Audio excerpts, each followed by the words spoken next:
In 2008, two co-workers at the same company in Chicago watched the financial crisis roll in from the same office. Same hallway talk, same breaking news in the background, same uneasy feeling that something big was coming. Sarah had about $40,000 in her 401k, mostly index funds and tech stocks, exactly what articles, podcasts, and experts kept repeating like a permanent rule. When the market collapsed and 2009 arrived, it stopped feeling like a retirement plan. By March, she had around $17,000 left. She stopped opening statements, stopped checking balances, and started losing sleep. And here's the key detail. Sarah wasn't reckless. She did what she was taught was responsible. The problem is, in a real crisis, what's common advice isn't always what protects you. Her coworker David had the same salary and basically the same 401k. Same city, same job, same reality. But months before the crash, he moved a slice of his money into four kinds of assets most people dismiss as boring. And when the market finally hit bottom, it wasn't that David lost less. It wasn't that he broke even. His portfolio was actually up, not flat, up. He wasn't logging in with dread. He was calm. After the crisis, Sarah saw his results and asked what he owned. David told her everything: the assets, the logic, the reason, the historical pattern. It was simple enough that any rational person should follow it, and she still didn't. She understood it, agreed with it, and went right back to the same index fund comfort zone. That's where this stops being about investing and becomes about the brain. Why does someone see the proof, understand the logic, and still not act? Why does your mind say, that makes sense, but your body reacts like it's dangerous? That's what this video answers, because these four investments aren't hidden secrets. The data is public, the history is documented, and the pattern repeats. The real barrier isn't information, it's a mental lock, a psychological pattern that makes your brain treat protection like risk and treat what's trending like safety. So before I show you what these four investments are and why they work, I need to show you the invisible wall between you and them. Once you can actually see that wall, you'll understand why people invest for years. And then give it all back when the next crisis hits. This is education, not personal financial advice. I'm talking about patterns and decision psychology. Now, let's get straight to it. What specifically in your brain blocks you from buying protection while there's still time? If I listed the four investments right now, a lot of people would react the same way Sarah did. That makes sense? That's smart. And then nothing would change. That's not a lack of intelligence or discipline. It's your brain trying to keep you comfortable, even when comfort and safety are not the same thing. Most people think money decisions are made with math, but in real life, they're made with feeling. And your brain was built to prioritize belonging, predictability, and stimulation, because for most of human history, that's what kept you alive. The first force is the herding instinct. Before your mind asks, does this work? It asks, is this normal? It wants to do what the group does because the group feels like protection. And when everyone around you is talking index funds, tech, and whatever's trending, anything different starts to feel suspicious. That's why defensive assets can sound weird, even when the logic is solid. It's not that they're bad, it's that they don't come with social validation. Your brain hates the idea of being the only person at the lunch table doing something nobody understands. The second force is recency bias. Your brain takes the last few years and treats them like permanent law. If markets have been rising, it projects rising. If something has been flat, it decides it's useless. This bias manufactures late decisions. And here's the trap. Protection almost always looks pointless during good times. An umbrella feels silly under a blue sky. But the emotional price of buying protection when things are calm is high because you don't get an immediate reward. The third force is the excitement trap. Your brain runs on dopamine, and dopamine doesn't reward stability. It rewards novelty, promise, and a story you can tell. That's why researching something hot can feel like progress even when you haven't made a single smart move. The result is brutal. What's safer tends to feel boring, and what's riskier tends to feel alive. And when your brain feels boredom, it translates that as, this doesn't matter. But in a crisis, the stuff that saves you almost never feels exciting before the chaos. The fourth force is loss aversion, in reverse. To buy protection, you usually have to sell a slice of what's shining right now, and your brain records that as a loss, even when it's just a reallocation. It prefers the visible pleasure of staying in what's rising over the invisible relief of being protected. That's how smart people get stuck in a pattern. They only buy protection when they're already scared, and when fear shows up, the window has already shifted. Then they try to run when everyone runs, and the brain treats discomfort as proof you should go back to what feels normal. So pay attention to what happens inside you when you hear investments that sound boring. If your first reaction is indifference, sarcasm, or "that's old school," that isn't analysis. That's your brain using emotion as a filter, pushing you back toward the herd. The goal here isn't to become cold or robotic. It's to separate two things: what feels good to your nervous system today and what works when the world gets ugly.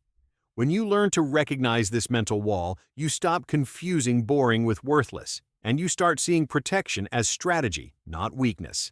Once you get past that mental wall, you find an uncomfortable truth. The assets that protect you most in a crisis often look the least smart during good times. They don't feel modern, they don't feel exciting, and that's exactly why they work as protection, because most people can't tolerate holding something that doesn't feed dopamine. Before we get into the four, notice a simple rule. Real protection is rarely something you buy when you're scared. Protection is something you already own before fear hits. When panic becomes headline news, a lot of the repricing has already happened. Now the four. Not as magic picks, but as categories that show up again and again when the economy flips upside down. And while I explain them, pay attention to the automatic excuses that pop into your head, because they're predictable. The first is gold mining stocks, not buying gold bars and hiding them in a drawer, buying the companies that pull gold out of the ground. Historically, in collapses where trust in currency and the financial system gets shaken, gold tends to matter more, and miners often amplify that move. One widely cited example is 1929 to 1933. While the Dow Jones fell roughly 89% during the Great Depression, certain mining stocks rose multiple times over that same window, with cases like homestake mining often referenced for massive gains. In modern cycles, miner-focused funds like the VanEck Gold Miners ETF have also seen periods of strong upside after major shocks. The mechanism is simple. If gold prices rise while extraction costs don't rise at the same rate, profit margins can explode. And because you're owning a business, not just the metal, you get a kind of operating leverage on gold's move. Now, the part most people leave out because it ruins the fantasy: miners are brutally volatile. They can drop 70% or 80% in ugly stretches, even without a system-wide crisis. This isn't a set it and forget it for 20 years asset. It's a positioning tool that demands sizing and a plan. And notice what your mind tries to do here. It doesn't debate the mechanism, it attacks the identity. That's old school. Nobody talks about that. That sounds outdated. That reaction isn't analysis. It's the herd and dopamine pulling you toward what feels socially safe. The second is long-term treasury bonds. I know, the word bonds makes a lot of people yawn, and that's part of the point. In panic-driven flights to safety, U.S. Treasuries have historically been where massive pools of money park capital. During 2008, while stocks were melting down, longer-duration treasuries had periods of positive returns, with sharp moves in specific months as the demand for safety spiked. The mechanism has a name: flight to quality. When the world looks unstable, institutions need a harbor the market broadly accepts, and the critical word is before. You want to be positioned before fear dominates the news, because the jump often happens fast. Once everyone decides they want safety, a lot of the easy move is already behind you. Now, the honesty moment. 2022 hurt long-term bonds in a way people didn't expect. Inflation and rising rates crushed bond prices, and a lot of investors use that to declare bonds are useless. That's recency bias in real time, using one recent chapter to erase the whole book. Long-term bonds tend to be more of a shield against deflationary shocks and credit crises. They are not a perfect shield against accelerating inflation. That's why you don't rely on one asset. You build a set of protections for different threats. The third is farmland, productive agricultural land. This sounds unreachable because most people assume you have to buy an entire farm, and the conversation dies right there. But the point is the structural logic. Productive land is limited, food is essential demand, and land can generate cash flow in addition to asset value. People often bring up that billionaires have accumulated farmland, and it matters because it exposes a different time horizon. When you think in decades, you care about things that stay necessary even when the economic cycle changes. U.S. farmland indexes are frequently cited for historically meaningful returns across certain periods, often with lower volatility than stocks in various cycles. Honesty matters here too. During the Great Depression, many farming regions suffered badly, incomes fell, and land values dropped in areas hit hardest, especially with events like the Dust Bowl. So this isn't a magic asset that always goes up. It's a real asset that survives long stretches of history, and that's why it tends to transfer to strong hands under stress. And here's the psychological barrier that's unique to farmland. It's invisible. It doesn't flash on an app with green and red candles. Your brain loves instant feedback because instant feedback feels like control. Farmland is the opposite: slow, physical, boring. And the brain translates slow into not real, even though it's literally dirt. The fourth is consumer staples stocks. The basic need companies: food, hygiene, cleaning, essential retail. Products people keep buying even when they cut everything else. In major drawdowns, this sector has historically tended to fall less than the broader market and recover faster because demand doesn't disappear. During 2007 to 2009, for example, staples generally declined less than the S&P 500, and certain defensive names held up relatively well while everything else suffered. It's not glamorous. It's revenue survival, and here's the game-changing detail. Losing less is a mathematical superpower. If you drop 57%, you need more than a 100% gain just to get back to even. If you drop 28%, you need far less to recover. Recovering faster means compounding sooner, and that's quiet wealth. But the brain hates this because staples don't give you a story to tell. Nobody sounds like a genius at dinner by saying they bought soap and toilet paper companies. There's no social reward. Your brain would rather own something that makes you sound modern than something that keeps you stable. Now, put all four categories together and notice the pattern. Each one protects against a different kind of pain, and none of them feel fun to buy when everything is fine. That's why most people only discover these ideas when they're already panicking. And then the mind does the worst possible thing. It tries to fix it fast. And that's where this shifts from "what are the assets" to "what game are you playing?" Because the market doesn't reward one personality forever. There are periods where the game is growth and risk, and periods where the game is survival and defense. The difference between Sarah and David wasn't intelligence. It was being prepared to play both games at the same time. There's an illusion that blows up more portfolios than any bad investment: the belief that the market is one single game, with one permanent rule set, rewarding the same behavior forever. That's not how it works. The market changes what it rewards when the environment changes, and people who don't see that look smart, right up until the year the rules flip. Game one is the prosperity game. That's when things feel stable, credit flows, jobs are strong, and the mood is optimistic. In that game, the market rewards growth, tech, risk, and story. It rewards speed, conviction, and the ability to sit through volatility while the chart trends up. Game two is the crisis game. It doesn't show up every year, which is why most people pretend it doesn't exist. But when it shows up, it takes over everything. In that game, the market rewards safety, scarcity, essential demand, and protection. It doesn't care how exciting the narrative is. It cares about survival and trust. Most people only learn how to play the first game. They get good at buying what's rising, repeating what worked in good times, and believing the long run solves everything. The problem is the long run is made of short runs, and some of those short runs are violent enough to rewrite an entire decade. The goal isn't to abandon the prosperity game. The goal is to stop betting your entire life on one climate. The people who build lasting wealth aren't just the ones who pick winners in bull markets.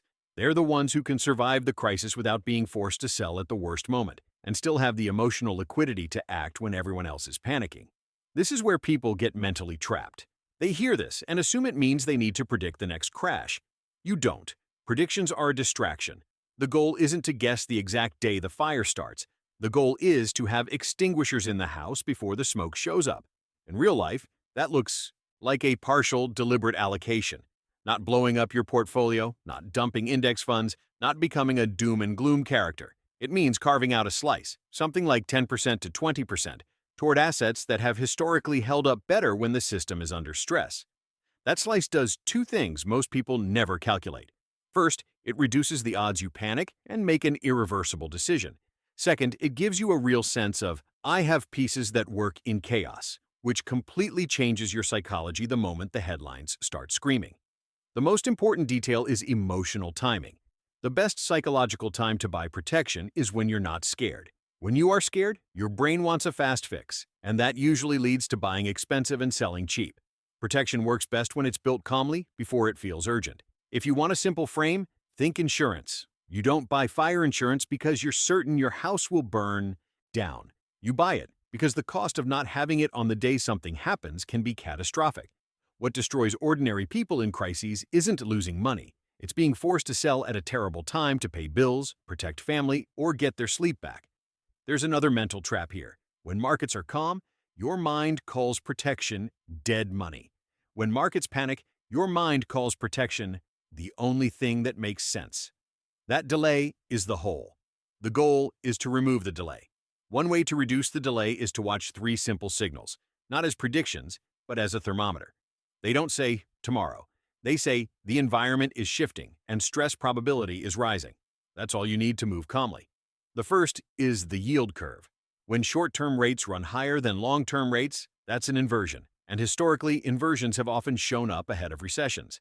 The mistake people make is assuming the recession begins the moment inversion happens. Often the downturn arrives later, around the period the curve starts to normalize again. The second is credit spreads, the gap between what corporations pay to borrow and what the government pays. When that spread widens quickly, the market is saying, risk is being repriced right now. It's like watching the price of insurance jump while the sky still looks clear. The third is unemployment. When unemployment starts rising off cycle lows, even slowly, that often signals the economy is cooling in real terms. And the cruel historical pattern is that by the time this feels obvious, a lot is already in motion. None of this is meant to make you paranoid. It's meant to make you prepared. Because in a crisis, speed is the enemy. If you decide from emotion, you become part of the crowd that hands over assets at a discount, while the calm money buys what the crowd can't hold. And here's a simple honesty test. When you picture putting 10% of your money into something boring, do you feel relief or irritation? If you feel irritation, that's your brain trying to protect you from discomfort, from boredom, from social friction, not from real risk. The real risk is being exposed only to the prosperity game and discovering that the year the game changes. Again, this is education, not personal financial advice. What matters is the mental model. 2 games, 2 ways to win, and a strategy that lowers the odds you're forced into the worst decision at the worst moment. Because in the end, the investor who survives crises isn't always the smartest. It's the most prepared. I want to end by coming back to Sarah, because the most important part of that story isn't the dollar amount she lost. The most important part is what happened afterward. She saw what David did, she understood the logic, and she still didn't change. That single moment explains most long-term financial outcomes. It's not what you know, it's what you can execute when your mind doesn't want to, because none of this was hidden. The patterns exist, the data exists, the cycles exist, and the way big money behaves under stress exists. This isn't locked in a vault. But information doesn't beat instinct when instinct is driving. Your brain wants belonging, excitement, quick reward, and it wants to avoid the feeling of giving up something that's working. So it pushes you toward what's popular, because popular feels safe. It pushes you toward what's exciting, because exciting feels smart. And it pushes you toward the short term, because the short term gives relief. That's how the trap forms. You spend years doing the right thing the way everyone does until the year the environment changes. In that year, the game flips, and your brain tries to solve it fast. And fast, in markets, usually turns into the worst possible combo, selling cheap and buying expensive. That's why this is less about for investments and more about identity. Are you willing to be the person who can hold something boring while everything is going well? Are you willing to protect yourself without needing social validation? Because that's the rare skill that separates people who move through crises with control from people who spend their lives restarting. Notice how the mind negotiates. It says, I'll look into it later. Now isn't the best time. When I have more money, I'll do it. When it's obvious, I'll move. It sounds like caution, but most of the time it's just the mental wall returning. The brain loves delaying decisions that don't deliver immediate dopamine. And here's the irony. If this strategy felt comfortable, everyone would do it. If it felt exciting, it would dominate every conversation. If it gave you social applause, it would be all over your feed. The reason protection is hard is because the human brain isn't built to enjoy protection. Here's what I want you to take away in a practical way. First, look at your portfolio like a weather map. How much of it works in sunshine and how much of it works in a storm? If the answer is almost everything only works in sunshine, that's not a moral failure. That's a diagnosis. Second, choose a behavior rule that doesn't depend on your mood. It doesn't have to be big. A small slice built calmly changes your psychology. The goal isn't predicting the next event. The goal is not being unprepared when the event shows up. Third, when you feel that automatic resistance to anything boring, treat it as a signal, not a conclusion. Emotional resistance isn't analysis. A lot of the time, it's just your brain trying to keep you inside the herd, inside the familiar, inside what gives you a story to tell. If you can do that, you become a different person in the next hard period. You stop experiencing chaos like a victim and start moving through it like someone who expected the world to have seasons. You rely less on luck and more on positioning and behavior. And now, back to the beginning. Sarah and David were ordinary people with the same income and access to the same information. The difference is that one of them could act before fear, and the other could only act once pain got big enough. The market will always test which one you are. If this changed how you think about your money, do someone a favor. Send this to a person who does everything right and still feels exposed. And if you want more content that mixes psychology and money without fantasy, subscribe to the channel. The goal here isn't to make you anxious, it's to make you prepared.